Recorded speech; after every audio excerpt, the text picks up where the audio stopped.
Guys, সবার কি অবস্থা? Myself is TM Fahim, welcome to my another blog. তো আজকে আপনাদের মাঝে একটি ব্লগ নিয়ে আসছি যে কুমিল্লা শহরের চিড়িয়াখানা রোডে কত পুরাতন গাছ। এই যে দেখুন আপনারা, এগুলো কত আগের গাছ তা আমারও নিজে জানা নেই।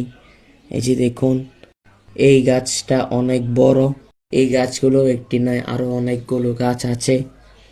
তো ভাবলাম যে আপনাদেরকে এই সবগুলো গাছ শেয়ার করে এবং দেখাই। তারপর দেখুন যে কি বড় গাছ আমার সামনে একটা রয়েছে। এই যে দেখুন, বিশাল বড় গাছ।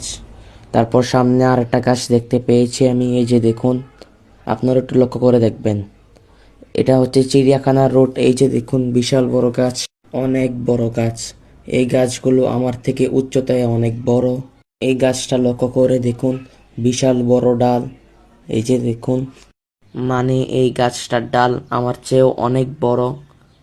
এই যে দেখুন আপনারা লক্ষ্য করে, তার সামনে দেখতে পাচ্ছি যে আরেকটা গাছ। এই যে দেখুন, এই গাছটারও অনেক বয়স হয়েছে, তার জন্য এই গাছটার এই অবস্থা। এই যে দেখুন, এটাও কিন্তু বড় এই সাইজে, আমার থেকে উচ্চতা লম্বা। সামনে দেখুন আরেকটা গাছ। এই যে দেখুন, এই গাছটা বয়স হয়ে গেছে, তার জন্য তার এই অবস্থা গাছটার। এই যে দেখুন, ফেটে গেছে মাঝখান দিয়ে, কিন্তু গাছটা আমার থেকে উচ্চতায় অনেক বড়। তারপর সামনে আরো অনেকগুলো গাছ রয়েছে। এই যে দেখুন আরেকটা গাছ, এই গাছটার শিকড় সহ উপরে উঠে রয়েছে, আপনারা লক্ষ্য করে একটু দেখবেন। এই যে দেখুন শিকড়, অনেক বড় গাছ। এই যে দেখুন সাইজে কি লম্বা গাছগুলো, একটু লক্ষ্য করে দেখবেন। এই যে দেখুন কি বড় গাছ। তারপর অপর দিকে লক্ষ্য করে দেখলাম যে একটা পুরাতন বাড়ি। এটা বাড়ি নাকি আমি ভালো করে জানি না, তারপরও বললাম আর কি আপনাদেরকে। তারপর সামনে লক্ষ্য করে দেখতে পাই যে আরেকটা গাছ। এই যে দেখুন, মানে আরো 2-3টা গাছ সামনে আর রয়েছে। এখানে আরেকটা গাছ ছিল, এটা এই গাছটা কেটে টুকরা টুকরা করে এখানে ফেলিয়ে রাখছে।